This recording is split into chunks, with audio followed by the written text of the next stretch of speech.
দুল আর পায়ের গোড়ালি আপনি রোজ দেখেন, আর আরো অনেক কিছু দেখতে পাবার স্বপ্ন দেখেন। স্বপ্নে যাকে ইচ্ছে মতন দেখেন, আমি সেই মেয়ে।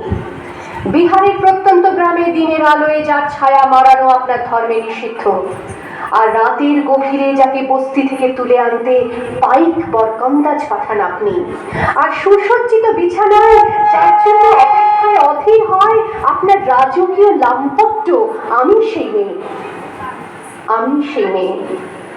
আসামের চা বাগানের ঝুপড়ি কামিন বস্তি থেকে যাকে আপনি নিয়ে যেতে চান সাহেবি বাংলোয় মধ্যরাতে, ফায়ার প্লেসের ঝলসে ওঠা আলোয় মোদির চোখে দেখতে চান যার অনাবৃত শরীর, আমি সেই মেয়ে।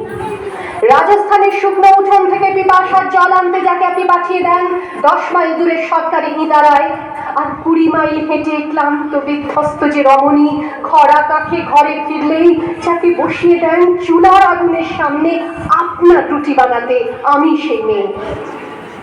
আমি সেই মেয়ে যাকে নিয়ে আপনি মগ্ন হতে চান গঙ্গার ধারে কিংবা ভিক্টোরিয়ার সবুজে কিংবা সিনেমা হলের নীল অন্ধকারে, যার চোখে আপনি এঁকে দিতে চান ছোট স্বপ্নের কাজল, আর ফুরিয়ে যাওয়া সিগারেটের প্যাকেটের মতো যাকে পথের দুপাশে ছুঁড়ে ফেলে আপনার ফুল সাজানো গাড়ি শুভ বিবাহ সুসম্পন্ন করতে ছুটে যায় শহরের পথে।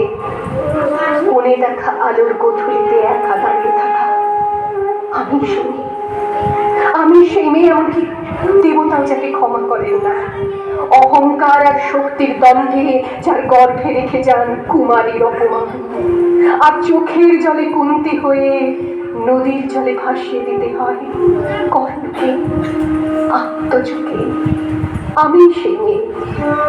সংসারের অসময়ে আমি ভরসা, আমার ছাত্র পড়ানো টাকায় মায়ের ওষুধ কেনা হয়, আমার বাড়তি রোজগারে ভাইয়ের বই কেনা হয়, আমার সমস্ত শরীর প্রবল বৃষ্টিতে ভিজতে থাকে, কালো আকাশ মাথায় নিয়ে আমি ছাতা হয়ে থাকি, ছাতার নিচে সুখে বাঁচে সংসার। আপনি আপনি আপনি আপনারা আপনারা আমার জন্য অনেক করেছেন। সাহিত্যে, কাব্যে, শাস্ত্রে, লোকাচারে আমাকে মা বলে পুজো করেছেন, প্রকৃতি বলে আদিক্ষেতা করেছেন, আবার শহরগঞ্জের কানাগলিতে ঠোঁটে রং মাখিয়ে কুপি হাতে দাঁড় করিয়ে দিয়েছেন। হ্যাঁ, আমি সেই মেয়ে। একদিন হয়তো একদিন অন্য কোনো একদিন আমার সমস্ত মিথ্যে পোশাক ছুঁড়ে ফেলে দিয়ে আমি হয়ে উঠবো সেই অসামান্য। খোলা চুল, মেঘের মতো থাকবে আমার খোলা পিঠ, দু চোখে জ্বলবে ভীষণ আগুন, কপাল ঠিকরে বেরোবে ভয়ঙ্কর তেজরশ্মি, হাতে ঝলসে উঠবে সেই খড়গ, দু পায়ের উপরে বেজে উঠবে রণদুন্দুভি, নৃশংস অট্টহাসিতে ভরে উঠবে আকাশ। দেবতারাও আতঙ্কে স্তব্ধ হয়ে বলতে থাকবে,